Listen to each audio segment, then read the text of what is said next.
हमारे जो सोनीपत रथ यात्रा चली रविंद्र धनवा झंडी जगह चलती करी हमारे राहुल गांधी जी और कोटा से प्रदेश प्रभारी जी उदयभान जी और भी हमारे जो कांग्रेस के साथी आज जो हमारे जिला परिषद मेंबर हैं या हमारे जो अधिकारी हैं उनमें रिटायर हैं कि आज 4 साल बीजेपी सरकार में गए। आज हमारे जो 24 जो इन्होंने घोषणा पत्र करे थे, आज 24 से 24 घोषणा पत्र में एक भी लागू नहीं किया। आज हर गरीब आदमी, हर छत्तीसगढ़ आदमी ये कहते हैं कि मतलब भी घोषणा पत्र करे, आज तक कोई काम नहीं किया। ये सोनीपत से चल का और आज चंडीगढ़ जा रहे, ये अपना साफ लेके भी हमारी घोषणा पत्र करे, कुछ दिया कुछ नहीं आज तक। हमारा साफ दो इस चीज़ का भी मान ले झूठ बोलने की सरकार झूठ बोल का वोट लेगी, तो ये आज वहाँ धरना प्रदर्शन कराएंगे, चंडीगढ़ जाकर पहुँच जाएंगे। इनके साथ जनता है, हर छत्तीसगढ़ जुड़ी है। आज ये गरीब आदमी आज चाहे किसी का आज राशन कार्ड कट रहे, चाहे किसी कॉलोनी है उसकी कॉलोनी नहीं मिल रही, आज कोई नौकरी के मामले में आज नौकरी नहीं मिल रही, कोई रोजगार पोर्टल कर दिया, पोर्टल पर कोई नौकरी नहीं लग रही, पोर्टल पर नौकरी वहीं लग रही जो जिनका साफ किताब है, जिनकी कोई जान पहचान जिनका अपने उत्साह। आज प्रधान जी हमारे प्रधान जी कांग्रेस के जो हमारे वैद्य से हमारे बीच में बहुत धन्यवाद करूँगा। मैं कहूँगा आज जो जनता जाग चुकी है, जनता ये कह रही भी हमारा वोट का हिसाब दो, जो हमारी वोट फालतू बनाई गई। राहुल गांधी ने पूरा शब्दनामा पूरी लिखित में दे दिया कि जो वोटें इतनी फालतू पड़ी और इस वोटें के फालतू पड़ने से और एक कमरे के अंदर 80 वोट का जो वो बनाया गया था पत्र, आज वो मतलब सब कुछ पकड़ेगा। आज जनता जाग चुकी है।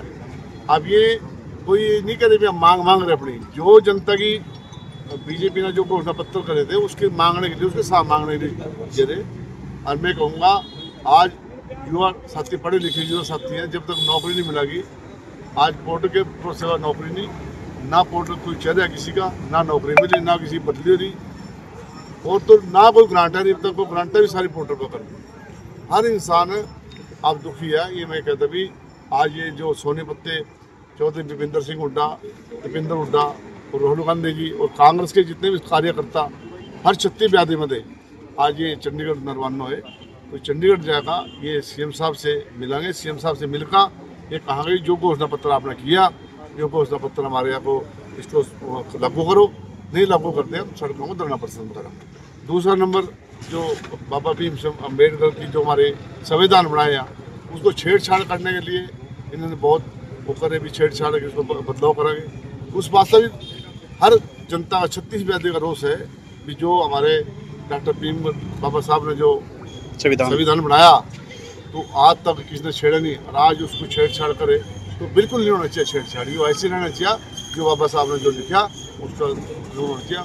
आज जो एनडीसी है, एनडीसी पीछे बहुत दुनिया तक खैर, आज एक फैमिली आइडिया, फैमिली पीछे बहुत तक खैर, आज हर गरीब आदमी, हर छत्तीसगढ़ बहुत किया। मैं कहूँगा आप इसको लागू करो, काम करना चाहिए। बीजेपी का घोषणा पत्र है, उन्होंने कहा था कि 2100 रुपये प्रत्येक महीनों को देंगे, महिला को देंगे, और 300 यूनिट में बिजली फ्री देंगे, 500 का सिलेंडर देंगे।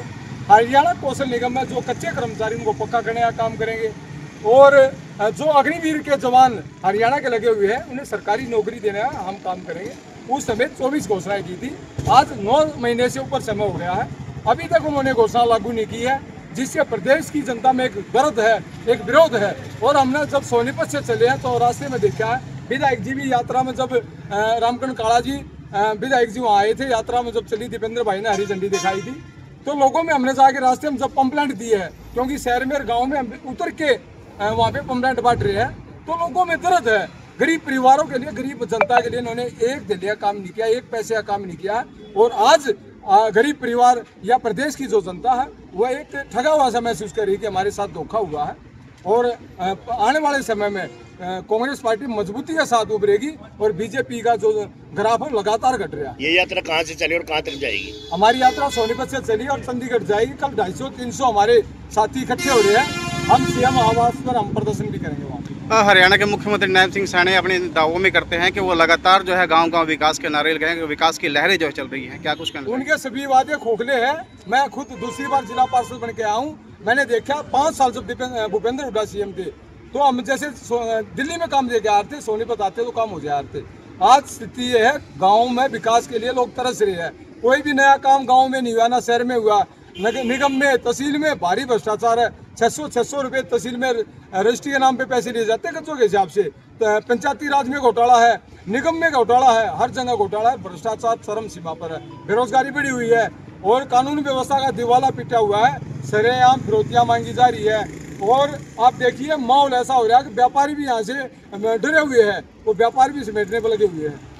बिल्कुल कानून व्यवस्था बिगड़ी हुई है। बिहार से भी बुरी स्थिति मेरे हिसाब में तो पूरे देश में हरियाणा जो है कानून व्यवस्था जो बिगड़ी हुई है उसमें क्राइम के मामले में पहले नंबर पे है। वो कागजों तक है, जमीन सतर पे कहीं भी नहीं है। आज जो प्रदेश का विकास हुड्डा साहब के 10 साल में हुआ था उसका तो उन्होंने घोषणा कर रखी थी वो भी पूरी नहीं हो रही अभी तक। नौकरी नहीं, ये सारे वादे आप देख लीजिए। नौकरी के मामले में भी युवाओं के साथ धोखा हो रहा है। आप जाके युवा देख रहे हैं कितनी बेरोजगारी बढ़ी हुई है और ये तो कहने वाली बात ही न। देखिए आप कौशल निगम में जो प्राइवेट इन्होंने काम कर रहे हैं, जितनी सरकारी नौकरियां थी और कौशल निगम का तो एक तरीका ऐसा निकाल दिया, अपने आदमियों के अंदर लगा रहे थे। तो कुछ भी नहीं है, कुछ भी नया नहीं है। बुरा हालात प्रदेश का अवगत करा था, लेकिन उनकी आवाज़ दबाने का ये सरकार काम कर रही है। और जब जिसने भी इनके खिलाफ आवाज़ उठाई है, इन्होंने कभी ईडी का सहारा लिया, कभी प्रशासन का, सरकार का दबाव बनाने का काम इन्होंने किया। लेकिन कांग्रेस के जो कार्यकर्ता, आज देश की जो जनता है, आज इनको समझ चुकी है और इनके किसी भी डर में